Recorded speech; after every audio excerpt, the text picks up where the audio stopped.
What is going on, guys? This is a little bit of an update video. So I got the tractor, I'm going to say a month ago, 3 to 4 weeks ago. Again, this is my very first tractor. I've never worked on any tractors or anything, but it has always been a dream of mine. So I figured I'd get something older that I can tinker with. So to add on to my previous video, what I have done so far, I bought this book right here. This is the first thing I did right here. Amazing literature. A little bit pricey on Amazon, but totally worth it. The history, the maintenance and everything, all the implements. So what I've done with this tractor so far, I've polished the rad cap, the oil cap. I painted the manifold and the exhaust pipe there. I cleaned out the bowl. I removed the muffler.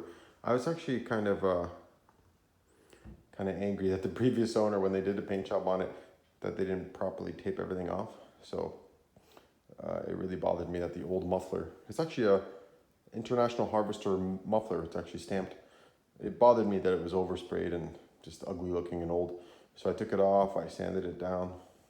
Probably an hour and a half into it, just the muffler, and I polished it up with some metal polish. I bought these bolts right here that go where the implements go because this actually goes into the torque tube or whatever. And anytime you wash the tractor, and I have a pressure washer, water would get in there and then drip out the bottom, right? So I didn't want to do that anymore. So I just got these bolts from Home Depot with the proper thread pitch. I got a new intake hose right there, the rubber. I kind of had to get one from Geo Metro, and then I cut it to size. So new carburetor. What else did I do? Oil change, transmission, gear oil. The thing I just did was adjusted my valves. So all of the valves were actually out of spec. I adjusted them according to the manual there, the 0.15 inches, I believe it is. It was actually really interesting. It was a fun little learning experience because I've never done it before, and now I can say I adjusted valves. Up next, hold on, let me think. What else did I do? I straightened out the grill a little bit. It's a little bit dented in. I'm going to be replacing that. It kind of bothers me that it's in poor condition. Like up close, you see that. Somebody just spray bombed it. I ordered headlights from Steiner's, I believe it is. 6-volt headlights. I want to keep the tractor original condition. I don't want to do a 12-volt upgrade. I have no use for it. So what I'm going to do is install these 6-volt headlights, and then I also have a used generator coming from a gentleman somewhere in Illinois. He said he tested it. It's going to come with the bracket and the pulley. So I'm going to get that installed and wire it in to my headlights, and then I have to buy a light switch that used to go right there where that opening is. I need to remove this ignition switch thing and wire in my ammeter. What else did I do? Filled up all the tires with air properly, drained the old gas, put some fresh gas in it.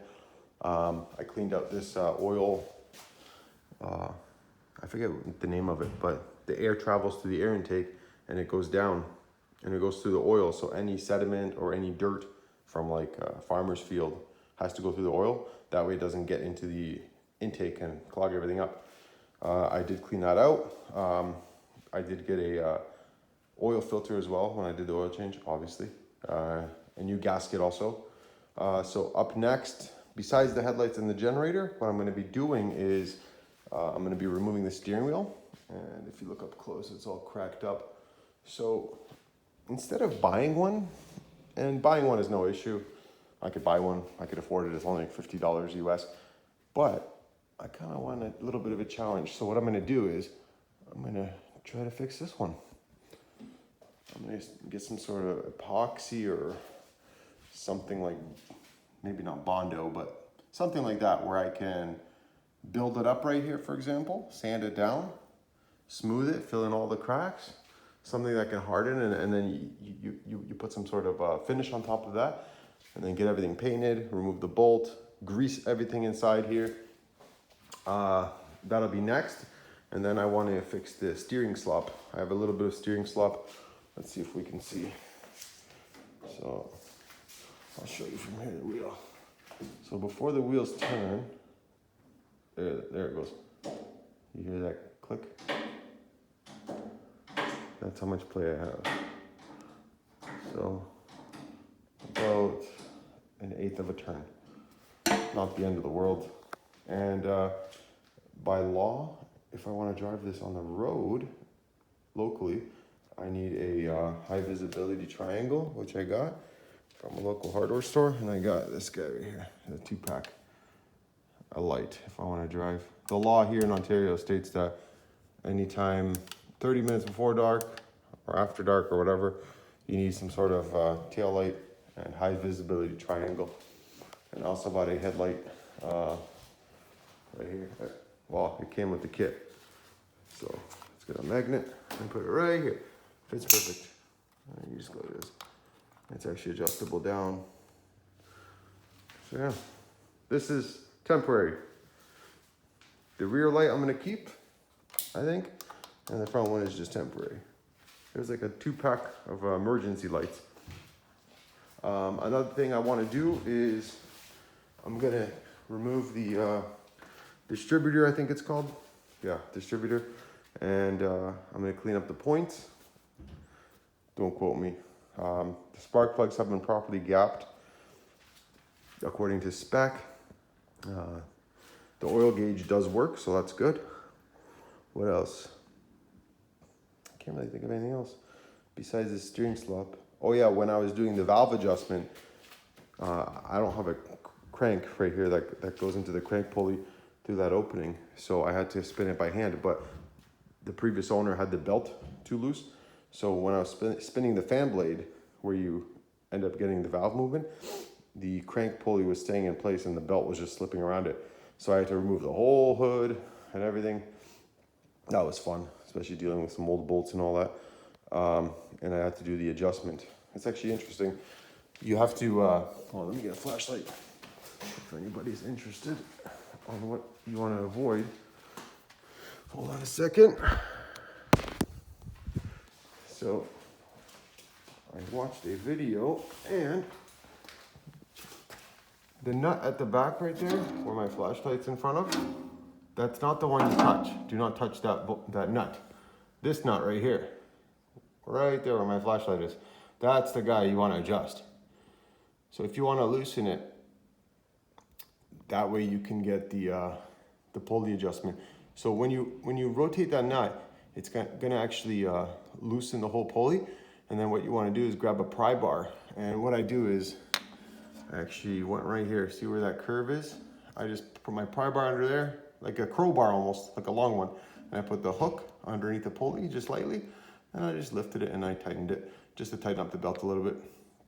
One thing you do want to check is that the blades with the adjustment, if it's too high, you're gonna hit the neck there for the radiator. So before you assemble everything back together, you got to make sure that you have clearance there. And as you see right here, the 2 bolts where the bracket goes for the generator and the tensioner bracket. This is where the generator used to be originally. I mean, it's been, what, 73 years, so God knows what kind of work's been done, why the generator was removed. So for now, I just got the battery. The battery's only a year old, so I just charge it once a week or something, whenever I need to. But that's all you need to start the tractor, and then it runs fine. So yeah, there's the little update on my tractor. Thanks for watching, guys. As I said, I'm still learning, so forgive my ignorance on some of the parts description, but it's been a pretty fun journey so far. Thank you for watching, and hopefully there's gonna be a 3rd video update coming soon. All right, guys, have a good night.